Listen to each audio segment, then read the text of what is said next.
കലപ്പ. കൃഷിക്ക് നിലം ഒരുക്കണം. അതിനായി കാളകളെ കെട്ടി മണ്ണ് ഇളക്കിമറിച്ച് കൃഷിക്ക് പാകപ്പെടുത്തുന്നതിനുള്ള ഉപകരണമാണ് കലപ്പ.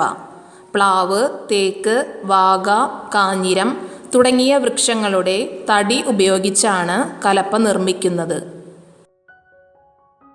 നുകം. വയൽ ഉഴുതുമറിക്കാൻ കന്നുകാലികളെ തമ്മിൽ കൂട്ടിക്കെട്ടാൻ ഉപയോഗിക്കുന്നതാണ് നുകം. കലപ്പ ഉറപ്പിക്കുന്നത് നുകത്തിന്മേലാണ്.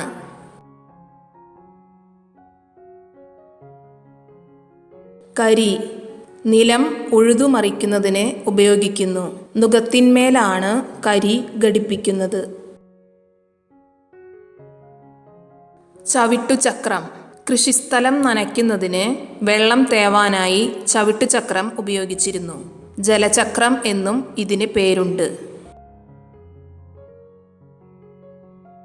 കട്ടക്കുഴ. പാടങ്ങളിലെ മൺകട്ട ഉടയ്ക്കുന്നതിനുള്ള ഉപകരണമാണ് കട്ടക്കുഴ.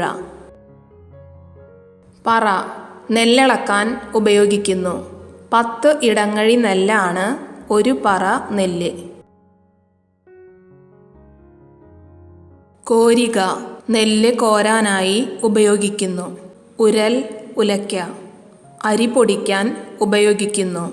ഉരലിൽ അരിയിട്ട് ഉലക്ക കൊണ്ട് ഇടിക്കുന്നു.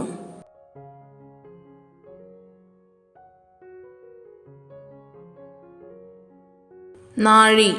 അരി അളക്കാൻ ഉപയോഗിക്കുന്നു. 4 നാഴി അരിയാണ് ഒരു ഇടങ്ങഴി അരി. വിത്തുകൂട്ടി. പരന്നു കിടക്കുന്ന നെല്ല് വലിച്ചു കൂട്ടുന്നതിന് ഉപയോഗിക്കുന്ന മരം കൊണ്ടുള്ള ഉപകരണമാണ് വിത്തുകൂട്ടി. കൂനയായി കിടക്കുന്ന നെല്ല് വെയിലത്ത് ഉണക്കുന്നതിന് നിരത്തിയിടാനും ഇത് ഉപയോഗിക്കുന്നു. പത്തായം. നെല്ലും വിത്തും സൂക്ഷിക്കുന്നതിന് ഉപയോഗിക്കുന്നു. വെള്ളിക്കോൽ.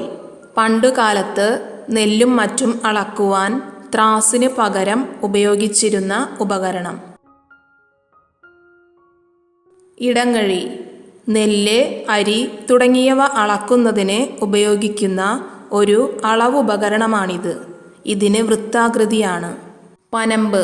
നെല്ല് ചിക്കി ഉണക്കാനുള്ള പായ. കൂന്താണി. നെല്ല് കുത്താനുള്ള ഉരൽ പോലുള്ള ഉപകരണം. വല്ലട്ടി. നെല്ല് സൂക്ഷിക്കുവാനുള്ള മുള കൊണ്ടുള്ള കുട്ട.